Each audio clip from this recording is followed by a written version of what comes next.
Hello, XM traders. Good afternoon and welcome to our ECB panel discussion. My name is Stanislav Kolev. I'll be the moderator of this interesting session.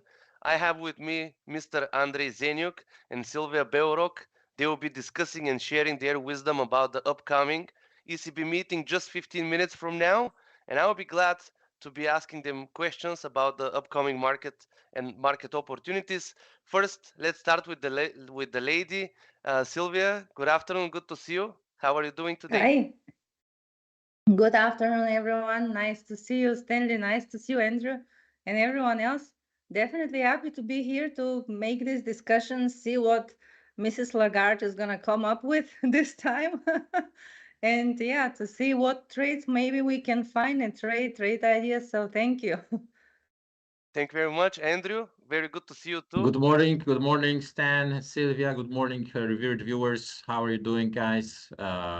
We already got a couple sessions today and yesterday, lively session on the FOMC, which I participated to. So we already kind of prepared for the volatilities. Yesterday, got lots of volatility in gold.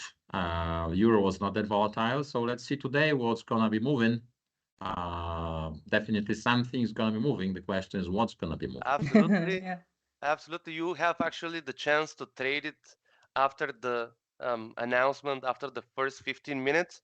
I'm going to directly dive into the questions and also would invite our viewers to address their questions to you as well.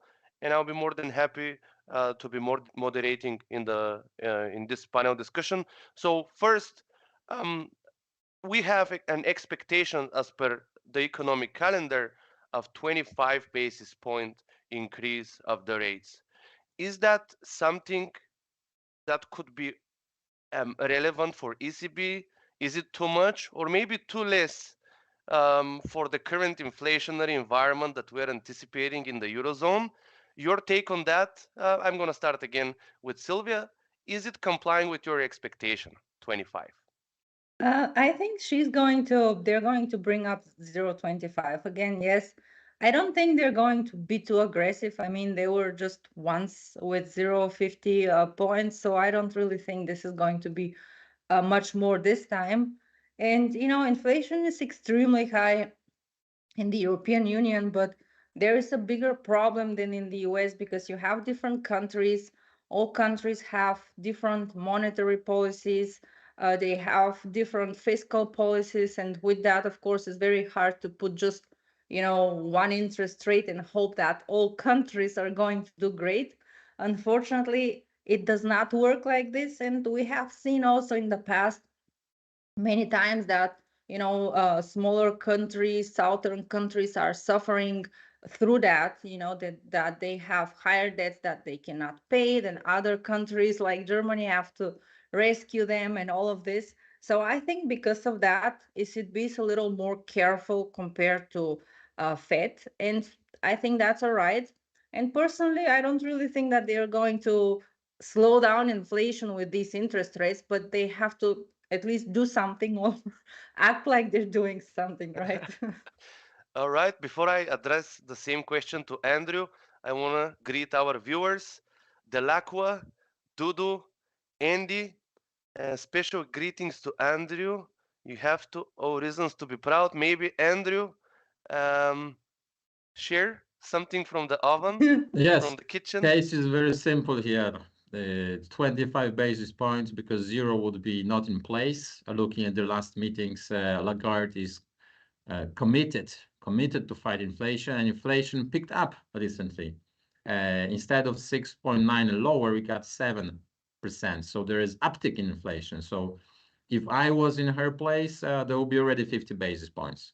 But that would be too aggressive, and the market wouldn't like that.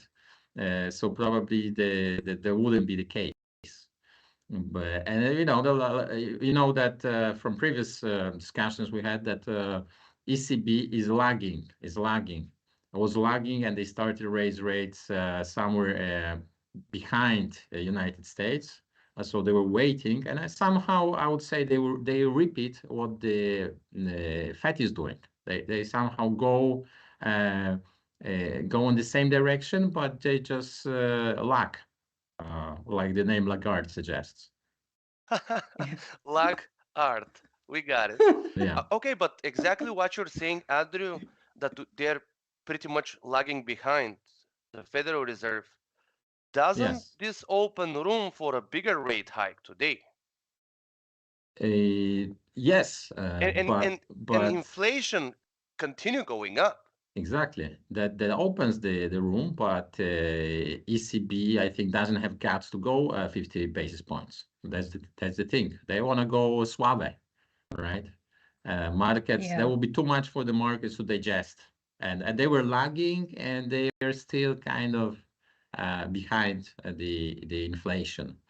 So Yeah. they pleaded to fight, but they don't want to do that in one shot. It's gradual, gradual, gradual. So if you listen to last ECB conferences, for me, the Lagarde, I mean, nothing could surprise me today. Later we can talk about what she might be saying. Um, I agree. I don't think she's going to, go too aggressively today. It's really she's been since the very beginning very defensive with these interest rates. And now, especially when it comes, I know the whole banking issue is happening here in the US, but that's also something she's probably also involving into this decision because if something happens and more banks start to, fail, then this might be somewhat like a domino effect, and we might see something like that in Europe. So, in order to prevent more complications, she's always like playing more on the safe side rather than too aggressive compared to Fed. So yeah, thank you very much for your answer. Basically, what you're saying that more or less the banking drama is is the reason that Lagarde won't be aggressive with 15. Of course, ECB. How about you, Andrew? Why do you believe ECB won't be more aggressive than 25? It's not about the banking drama, the banking drama, and that was explicitly said during the last meeting. That's rather pertains to the singular case and rather pertains to United States, not to Europe, where the central banks, I mean, the commercial banks are in a very stable position. So it got more to do with the being data dependent and giving some time, lapse of time, because the transmission of interest rate increases to the economy, that takes some time, right? So if you raise too much in the one moment, you might be overdoing that. So there's always risk of overdoing. You can always raise rates a little bit, but if you go too fast, then you have dilemma, right? So Right. yeah, that's Yeah. why. Yeah, both of your answers makes pretty much sense. I want to address a little bit the data dependent phrase that is so popular recently in all type of meetings. But before that, I want to say hello to Prince Salman, who is tuning in our stream in YouTube. Welcome on board. Thank you very much for being here in our discussion and also in our XM live chat. Dudu is very happy because three of us look very happy today. We're very excited to have you on board. Ioannis Makri, straight from Greece, welcome on board. Andy is saying 50 points would be great and appreciated. I'm gonna address that in terms of a question to you. Lagarde love this. PacWest next US regional bank going down, just another small problem. I'm having a question about the bank, so I'm going to leave them a little bit for the later stage of our debate. And also Jerry is saying hello everyone. Taka, hello Jerry, very good to see you. So how about the data dependent thing, and um, why in terms of Andy's comment, why 50 basis points would be more appreciated rather than 25? Sylvia, Uh, Personally, why do you think Andy hopes for yeah. 50, let's say? Yeah, that's a good question. Maybe Andy, you can help me here, but I don't really think it makes much of a difference, to be honest with you, because 0.25 for 50, I personally think this is not going to slow down inflation. You still have different countries, they have different types of inflation in the European Union. In some countries, you have high inflation, and in some, it is lower. So even if they increase 50, I don't really think this is going to fight much the inflation at the moment. But if that's your opinion, I mean, that's absolutely fine. Maybe that's the reason you think that if they increase faster, quicker, then we're going to see more volatility, or the market is going to drop. Maybe that's the reason. So for volatility would be great. Yes, I agree with that. Right, Andrew? Yes, I was raised in environment in 90s stock market. Prices go up 100%, go down 50%. So I'm accustomed to volatility, and I would like to see things resolve fast, right? So 50 basis points, catch up with inflation, rates at the level of inflation. Why we have the real interest rate, which is negative for so long time. So I understand, Andy. Let's resolve it fast. People stop on spending a little bit, but then there will be recovery, and the rates will be would be lowering, right? So Lagarde was already behind the curve. Fed was behind the curve, waiting too long, and Yeah. now they still kind of soft. Powell started to be more aggressive than Lagarde waiting, and she became more aggressive, right? So it's kind of a repetition of what the Fed is doing. So could we summarize both of your answers in one sentence that in terms of you being a trader, you would prefer 50 basis points because it's not priced in and it's gonna deliver more market volatility, accordingly more trading opportunities. Would you agree with All that? right. Yes, 100%. All Yeah, right. yeah, more volatility is better. I mean, this year the markets have been not very volatile compared to last year, so a little drama won't be too bad. Dinesh Mistry, welcome on board. Very good to see you. Very interesting how Powell and Yellen say their bank sector is strong, and then we're seeing one bank after another sinking. As I said, I have a whole topic about the bank, so please continue watching our session to address this. Dudu is also saying 50 would be a lot of fun and happy trading. So another additional agreement into that in terms of us being traders. Andy is saying basically we have to speed up in Europe. If US stop hiking, Lagarde will not have the balls to do it. Interesting statement. Maybe also not.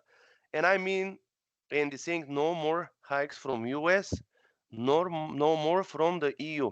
So basically what you're saying is that if Fed pivots, then it will mean that Lagarde will follow up on this. What do you think, guys, about this statement? Fed pivots and also Lagarde follow up on what Fed is doing. In a few moments, actually, we're going to anticipate the actual event, and I want to invite everybody who is watching us outside of XM platform. Please click on the link, and the whole discussion will continue until the end of the hour in XM live room, advanced room. So don't hesitate. Just click on the link, and we will be back in a few moments for you. And also, we're going to anticipate some live trading on the ECB. So just see you in a moment from now.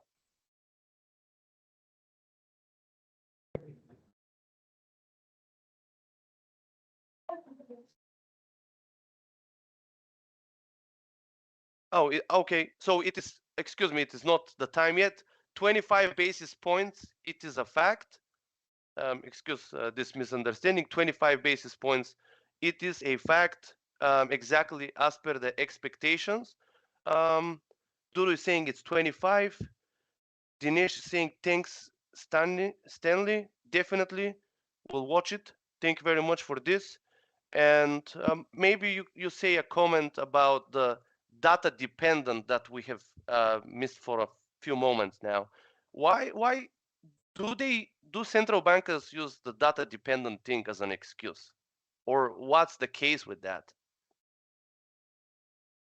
Yes, data, Yeah, go ahead. Sylvia. No, Yeah, go ahead. so Go ahead, because I have to Data think this through. dependent is a smart phrase that actually it gives you room for flexibility. You are not prisoner of the situation. You're not the prisoner of the what you said. You just say in the future, I told you it was data dependent. Data is showing the this and that, so I'm gonna do this and that. So nobody want to say that we're gonna lower rates or we're gonna make the rates higher. So that's probably what we're gonna see today as well. Data dependent, and inflation sticks where it is. You're not expect the rates gonna be lower, right? So it's all about inflation right now.